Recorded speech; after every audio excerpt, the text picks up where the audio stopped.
여러분, 사도행전은 28장을 끝으로 마무리가 됩니다.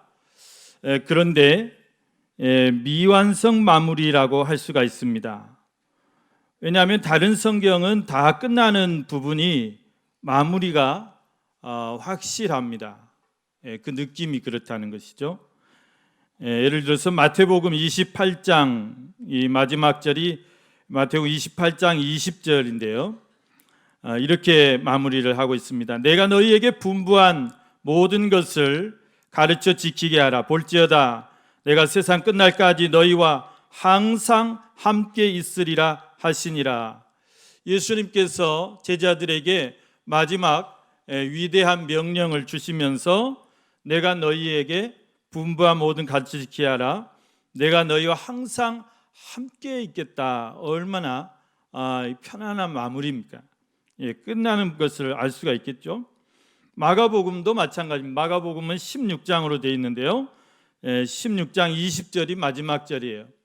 여기도 보면 제자들이 나가 두루 전파할세 주께서 함께 역사하사 그 따르는 표적으로 말씀을 확실히 증언하시니라 그랬습니다. 여기도 마찬가지로 제자들이 이렇게 예수님의 부활하심과 또 예수님의 그 승천을 직접 목격하고 그것을 전파할 때 주님이 함께 역사했다고 그랬습니다. 그러면서 그 표적이 확실히 드러났더라. 이렇게 마가복음도 마찬가지. 누가복음은 24장이 이제 마지막 장이고 50절부터 54절 말씀에 보면 예수께서 그들을 데리고 베다니 앞까지 나가사 손을 들어 그들에게 축복하시더니 축복하실 때에 그들을 떠나 하늘로 올려지시니 그들이 그에게 경배하고 큰 기쁨으로 예루살렘에 돌아가 늘 성전에서 하나님을 찬송하니라 그랬습니다. 역시 마찬가지로 예수님이 승천하시기 직전에 제자들 앞에서 제자들을 축복하시면서 너희가 예루살렘을 떠나지 말고 주의 복음을 전하라. 내가 너희와 함께 하겠다. 그런 어떤 당부의 말씀이시죠. 요한복음도 마찬가지입니다. 요한복음은 21장 25절이 마지막 절인데요. 이렇게 마무리합니다. 예수께서 행하신 일이 이 외에도 많으니 만일 낱낱이 기록된다면 이 세상이라도 이 기록된 책을 두기에 부족할 줄 아노라 그랬어요.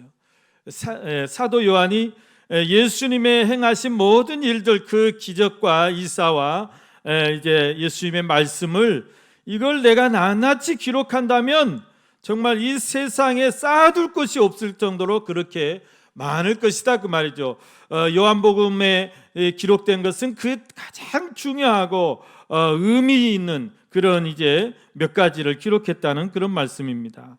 여러분, 이 사복음서 외에도 신약 성경의 3분의 2를 차지하고 있는 이 바울서신이라는 게 있습니다. 사도 바울이 1, 2, 3차 선교 여행을 통해서 세운 교회들을 이제 편지로 이렇게 권면하고 또 이제 격려하는 그런 서신을 우리가 바울서신이라고 하는데요. 바울서신을 보면 대부분의 마무리를 어떻게 하시냐면 축복기도로 마무리를 합니다. 축복기도. 고린도후서는 13장으로 되어 있는데 고린도후서 13장 13절 마지막 말절에 보면 주 예수 그리스도의 은혜와 하나님의 사랑과 성령의 교통하심이 너희 무리와 함께 있을지어다. 여러분 많이 들어보신 말씀이죠. 오늘날 우리 한국교회 목사님들이 가장 즐겨 사용하시는 축복기도가 바로 고린도후서 13장 13절 말씀이에요. 그렇습니다. 여러분 이렇게 고린도후서도 역시 그 서신의 마지막을 이렇게 축복하면서 잘 마무리하고 있습니다. 갈라디아서도 마찬가지입니다. 갈라디아서 6장 18절 말씀 보면 형제들아 우리 주 예수 그리스도의 은혜가 너희 심령에 있을지어다. 아멘. 그렇게 하고 있어요. 여러분 이렇게 다 성경의 대부분의 성경이 마무리가 다 이렇게 뭐 당부한다거나 축복한다거나 이렇게 끝맺음이 떡 떨어져요. 떡 떨어지게 돼 있어요. 그런데 오늘 저희들이 읽은 이 말씀 사도행전 이거 뭐 끝난 것 같지가 않아요. 느낌이 뭔가가 그 뒤에 계속해야 될 것 같은 그런 느낌이 든다 그 말입니다. 여러분 마지막 부분을 다시 한번 보시면 사도행전 28장 30절 31절 바울이 온 이태라는 것은 2년이란 말이죠. 이태를 자기 셋집에 머물면서 자기에게 오는 사람을 다 영접하고 하나님의 나라를 전파하며 주 예수 그리스도에 관한 모든 것을 담대하게 거침없이 가르치더라 그렇게 끝났어요. 예. 그러니까 마치 그 뒤에 또 무슨 내용이 있을 것 같아요. 그 뒤에 또 뭐가 쓰여져야 될 것 같아요. 그런데 끝이에요. 넘어가면 로마서예요. 그렇다고 해서 이 사도행전은 사도 바울이 쓴 서신도 아니에요.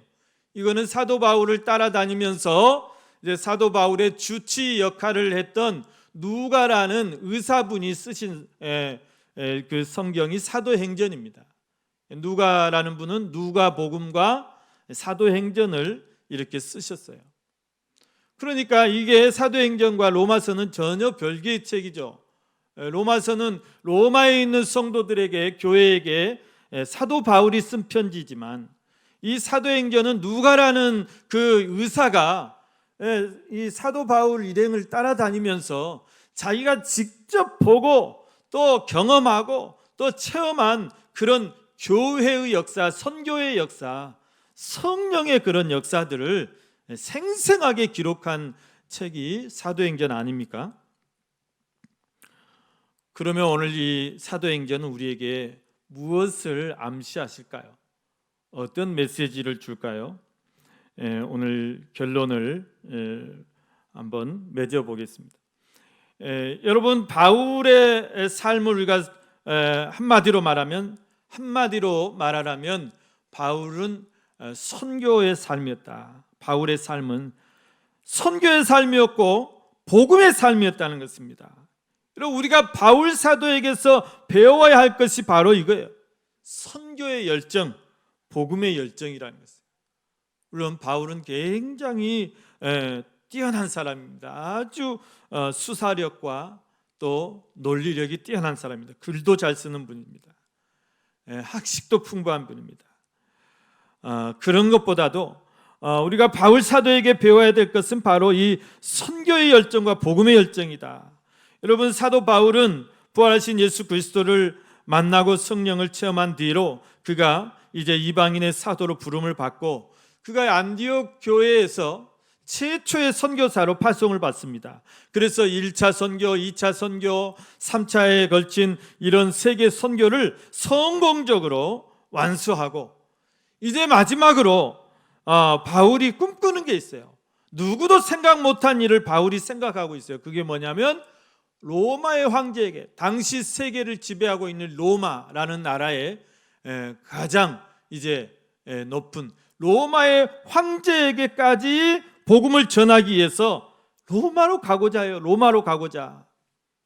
그래서 결국은 제수의 신분으로 로마의 황제에게 재판을 받기 위해서 그렇게라도 로마의 황제를 만나서 로마 황제에게 단 한마디라도 복음을 전하고자 하는 그 열정으로 이제 로마에 가게 됩니다.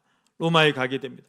배를 타고 지중해를 건너서 로마에 가면서 여러분 얼마나 유라굴로라는 아주 광풍을 만나가지고 죽을 뻔하고 또 이제 멜리데라는 섬에 이제 이렇게 그냥 임시로 이렇게 비상 착륙하는데 거기서 또 원주민들 이렇게 있는데 그곳에서 이제 또 독사에 물려가지고 막 또 죽을 고비를 넘기고 그런데 이제 하나님께서 그런 우여곡절 끝에 로마에 이렇게 도착하게 합니다. 그러나 바울이 로마에서 이제 바로 이렇게 재판이 잡히면 좋은데 여러분 로마 황제 뭐 만나는 게 쉬운 일입니까? 로마 황제를 아련한다는 하늘의 별따기보다 더 어려운 일이죠. 그러니 로마 황제를 아련하는데 얼마나 힘들겠어요. 그래서 바울이 무한정 기다립니다. 기다려요. 새 집을 얻어놓고 기다렸다고 그랬어요. 2년을 기다렸다고 그랬어요. 그래 2년간 새 집에서 사는데 죄수의 신분이잖아요. 죄수의 신분. 그러니까 이게 자유가 없어요. 뭐 그렇다고 그래서 막 창살에 갇혀 있고 담장에 갇혀 있는 그런 감옥에 들어가 있는 게 교도소에 들어가 있는 건 아니지만 자기 새 집에서 그래도 로마 군인들의 또 감시를 받고 또 이제 그 감독을 관할 이렇게 감독 감시를 받아야 돼요. 이것을 우리는 가택연금이라고 합니다. 가택연금. 여러분 가택연금이라는 것은 뭐죠? 어느 정도 그 이제 활동의 자유는 있어요.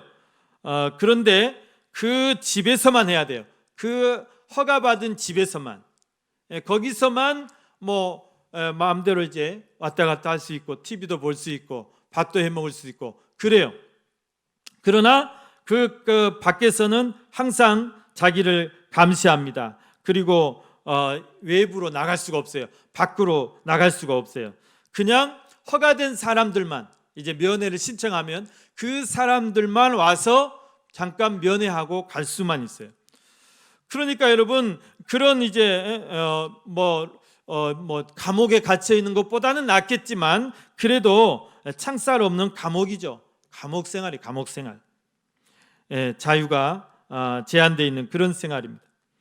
우리나라의 과거의 유명 정치인들도 다 가택연금 막 당하고 그럼 막 측근들이 지지자 찾아와가지고 면회 막 이렇게 신청에 찾아와가지고 이제 거기서 막 대책을 논의하고 막 이제 지시받고 이렇게 돌아오고 그랬잖아요.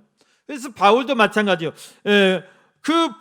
이제 로마 황제를 만나러 갔는데 이렇게 이게 잘 이루어지지 않으니까 그 이제 새 집을 얻어놓고 거기에서 이제 그렇다고 2년 동안 바울이 복음의 열정을 불타는 사람인데 선교 열정을 불타는 사람인데 가만히 있겠어요? 그곳에서 막 복음을 전하는 거예요. 밖으로 나갈 수는 없지만 그 바울이 이제 새 집에서 그렇게 하나님의 말씀을 강론하고 또 이제 하나님의 나라를 전파한다는 소문을 듣고 많은 사람들이 찾아와요. 그래서 이 2년 동안 있으면서 바울이 자기에게 찾아오는 사람들에게 아침부터 저녁까지 강론했다는 것은 하나님의 말씀을 쉽게 풀어서 가르쳐줬다 그 말입니다. 그리고 하나님의 나라를 증언했다. 그리고 모세와 모든 선지자들이 예언한 예수 그리스도에 대해서 어떻게 했었죠? 담대하게 거침없이 가르쳤다 그랬습니다. 여러분 복음의 핵심은 뭐죠? 복음의 핵심은 구약도 아니고 선지자의 예언도 아니고 모세 율법도 아니고 복음의 핵심은 뭐냐면 예수 그리스도가 복음의 핵심이에요. 예수 그리스도가 무슨 일을 하셨는지, 예수 그리스도가 어떻게 우리를 구원했는지, 예수 그리스도가 어떻게 부활하셨는지, 예수 그리스도가 어떻게 승천하시고 예수 그리스도가 우리를 데리러 어떻게 오실 것인지, 이게 복음의 핵심이에요. 그래서 사도 바울이 그런 복음의 핵심을 부지런히 전파하고 가르쳤다 그랬습니다. 여러분 아침부터 저녁까지 그랬어요. 아침부터 저녁까지란 말은 시간의 제한을 받지 않고 그랬어요. 시간의 제한을 받지 않고 자기를 찾아오는, 말씀을 듣기 위해서 소문을 듣고 찾아오는 모든 사람들에게 그렇게 복음을 전했어요. 얼마나 사람들이 많이 왔던지 이제 순번을 정했다 그랬어요. 날짜를 정했다. 23절 보면 그들이 날짜를 정하고 그가 유숙하는 집에 많이 오니 그랬어요. 많이 오니. 그래서 여러분 비록 이렇게 자유가 없는 갇힌 몸이지만 하나님은 그것도 사용하세요. 자, 많은 사람들이 찾아와서 말씀을 듣고 복음을 듣고 그들이 변화받고 예수 그리스도의 제자가 될 수 있었던 것입니다. 그리고 어떨 때는 복음 전하다 밥 먹을 시간도 없어요. 밥 먹을 시간 아주 사람들이 많이 오니까. 여러분 장사가 그렇게 잘 된다면 어떻게 했어요? 장사가 너무 잘 되면 막 밥 먹을 시간도 없어요. 밥 먹을 시간도. 그럼 밥 안 먹어도 배부르죠. 밥 안 먹어도 배불러. 사도 바울이 그런 것 같아요. 밥 먹을 시간도 없이 정말 1분 1초 화장실 갈 시간도 없어요. 화장실 갈 시간도 없이 그렇게 시간에 구애받지 않고 그렇게 복음을 전했다는 것입니다. 1분 1초를 정말 아껴가면서 하나님의 나라를 전파하고 주 예수 그리스도에 관한 모든 것을 담대하게 거침없이 가르쳤다. 여러분, 우리가 정말 바쁘게 살아갑니다. 바쁘게 살아가요. 그런데 우리가 아무리 바빠도 정말 아침부터 저녁까지, 아침에 일어나면 저녁에 잠자리 들 때까지 뭐가 그리 바쁜지 바쁘게 살아요. 근데 우리가 아무리 바빠도 우리가 생각해야 될 것이 있습니다. 그게 뭐냐면 바로 이 사도 바울처럼 우리도 우리의 삶 속에서 내가 어떻게 하면 오늘 또 한 영혼에게 주의 복음을 전할 수 있을까? 오늘 또 내가 누구의 복음을 전해줄까? 하나님의 나라를 전파할까? 하나님 오늘 어떤 사람을 내게 보내줄까? 우리는 늘 이 복음을 생각해야 돼요. 복음을 생각해야 돼요. 고린도전서에 보면 사도 바울이 고린도전서 10장 30절 그런즉 너희가 먹든지 마시든지 무엇을 하든지 다 하나님의 영광을 위하여 하라 그래요. 하나님의 영광을 위하여 하라. 우리가 무엇을 위해서 살아야 됩니까? 우리는 아무리 바빠도 하나님의 일을 생각하고 또 하나님의 영광을 위해서 살아야 되고 하나님의 나라를 전파하는 일을 잊어서는 안 됩니다. 잊어서는 안 돼요. 바울은 또한 믿음의 아들 디모데에게 항상 그렇게 권면했습니다. 디모데후서 여러분 4장 2절 너는 말씀을 전파하라. 때를 얻든지 못 얻든지 항상 힘쓰라. 범사에 오래 참음과 가르침으로 경책하며 경계하며 권하라 그랬어요. 항상 말씀을 전파하라는 거예요. 때를 얻든지 못 얻든지 항상 힘쓰라는 거예요. 우리가 코로나 때라고 선교를 쉬어서도 안 되고 코로나 때라고 전도를 쉬어서도 안 되고 항상 힘써야 돼요. 항상 힘써야 돼요. 우리 항상 나갔어요. 사모강 전도하러 나가고 항상 힘써야 된다. 여러분 아무리 바빠도 여러분 때를 얻든지 못 얻든지 바빠도 짬을 내셔야죠. 짬을 내서 전도하고 바빠도 시간을 내서 선교하고. 양철승 집사님이 지난주에 필리핀 선교를 갔다 오셨대요. 저렇게 바쁜 사람이 교회 뭐 고장났어요. 바빠요. 근데 어떻게 선교를 다녀올지 모르겠어요. 하나님이 다 책임져 주실 줄로 믿습니다. 우리가 여러분 전도 선교에 힘쓰면 하나님이 다 채워주세요. 우리는 무슨 일을 하든지 늘 생각해야 될 게 오늘 내가 어떻게 전도할까? 또 오늘 어떤 선교사님을 내가 도울까? 어떻게 선교할까? 늘 이것을 우리가 생각해야 돼요. 여러분 사도 바울은 두 번째로 담대하게 거침없이 하나님 나라를 전파했다고 그랬습니다. 여러분 바울이 여기 마지막 31절 말씀 보면 하나님의 나라를 전파하며 주 예수 그리스도에 관한 모든 것을 담대하게 거침없이 가르치더라. 얼마나 그 삶이 멋집니까? 비록 가진 것은 없어도 비록 지위는 누가 알아주지 않아도 하나님의 말씀, 이 생명의 말씀 담대하게 내가 전할 수 있다는 것, 누구도 막을 수 없이 거침없이 내가 이 복음을 말할 수 있다는 것. 사도들이요 성령 충만 받으니까 그 대제사장들 앞에서 거침없이 막 꾸짖고 하나님의 말씀을 꾸짖는 것, 얼마나 멋진 모습입니까? 여러분 우리가 이 복음 전파할 때 가장 중요한 것은 담대함이에요. 담대하게 거침없이 우리가 그렇게 전해야 돼요. 우리가 뭐 나쁜 일 합니까? 잘못된 말을 합니까? 망하는 말 합니까? 다 생명을 살리는 말이고 영혼을 구원하는 말이고 생명을 치유하는 말인데 우리가 담대하지 않을 이유가 어디 있어요? 거칠 것 없을 이유가 어디가 있어요? 담대하게 거침없이 주의 복음을 전해야 됩니다. 여러분 사도 바울도 1, 2, 3차 선교여행 다니는데 숱한 고난과 역경에 부딪혔어요. 얼마나 유대인들이 막 40명씩 바울 죽이기 전엔 먹지도 않겠다 막 결사대 조직해가지고 따라다니면서 방해하고 그랬어요. 고난도 많이 당했어요. 그러나 바울은 꺾이지 않았어요. 담대하게 복음을 전했습니다. 거침없이라는 말은 제한 없이란 말이에요. 제한 없이 멈추지 말고 쉼이 없이 계속해서 복음은 전파돼야 된다는 사실입니다. 여러분 하나님의 복음은 어떤 환경이나 상황에 제한받지 않아야 됩니다. 하나님의 나라는 어떤 환경이나 상황에 제한을 받지 않습니다.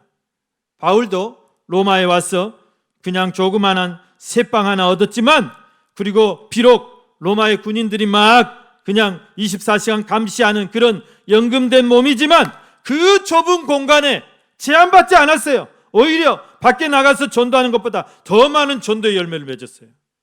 여러분, 바울이 2년 동안 이 새빵에서 전도한 사람들이 나중에 전 로마를 복음으로 정복하는데 1등 공신 됐어요. 이 사람들이. 예.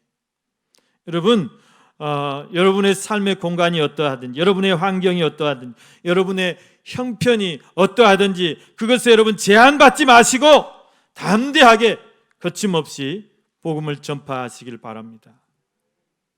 사도행전은 미완성의 책이에요. 그래서 왜 미완성의 상태로 이렇게 놔뒀을까, 마쳤을까? 그것은 여러분 사도행전의 나머지를 우리가 계속 써가라 그 말이에요. 지금 바울이 로마에서 복음 전한 여기서 사도행전은 멈췄지만 복음은 여기서 멈춰서는 안 돼요. 복음은 계속해서 유럽을 다 복음화시키고, 로마를 다 복음화시키고, 유럽을 다 복음화시키고, 그 복음이 다시 아메리카로 넘어와서 미국을 다 복음화시키고, 그게 다시 아시아로 넘어와서 중국으로 넘어와서, 그 중국에서 다시 지금 우리나라로 넘어와서 우리나라를 통해서 또 제3국으로 지금 퍼져가고 있지 않습니까? 그것들이 다 지금 생략이 돼 있어요. 그리고 지금도 그 복음의 현장은 계속되고 있어요. 지금도 성령의 역사는 계속되고 있어요. 교회의 역사는 지금도 계속되고 있어요. 2000년 동안 세워져 모든 교회들이 그 증거 아닙니까? 그래서 여러분, 그 사도행전의 그 뒷장, 사도행전 29장, 사도행전 30장, 사도행전 31장을 누가 써나가야 되느냐? 바로 우리가 써나가야 된다는 말씀입니다. 사도행전에 나오는 수많은 성령의 역사들, 부흥의 역사들, 교회의 역사, 복음의 역사를 우리가 계속해서 이어나가야 한다는 것입니다. 여러분, 저희 교회가 행한 모든 전도, 저희 교회가 행한 모든 선교, 저희 교회가 행한 모든 부흥의 역사가 바로 사도행전 29장이 될 수도 있고 30장이 될 수도 있고 31장이 될 수도 있어요. 그러니까 저와 여러분이 사도행전의 공동 저자라고 할 수 있다고요. 우리가 그걸 쓰고 있으니까. 얼마나 중요한 일입니까? 얼마나 중차대한 일입니까? 이것이 사도행전을 미완성으로 남겨놓으신 이유일 것이다. 저는 그렇게 생각합니다. 여러분, 이제 우리가 사도행전의 나머지 뒷부분, 그것을 채울 책임이 우리에게 있는 줄로 믿습니다.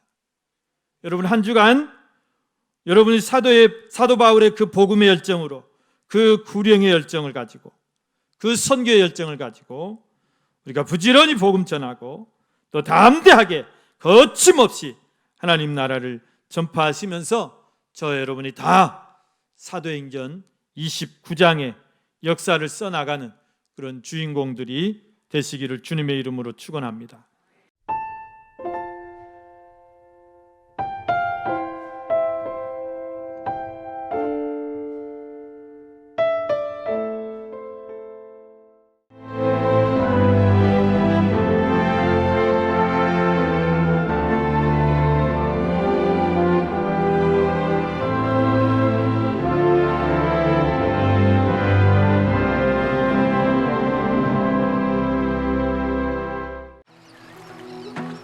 만약 섬에 색을 입힌다면 어떤 일이 생길까? 나만의 색입히기. 섬의 변신, 마음도 상쾌하다. 마음이 설레는 보라색 여행. 내일, 그리고 설렘. 노란색 여행. 내 마음에 주는 선물, 주홍색 여행. 또 다른 나를 발견하는 행복 여행. 섬이 옷을 갈아입다 신안군.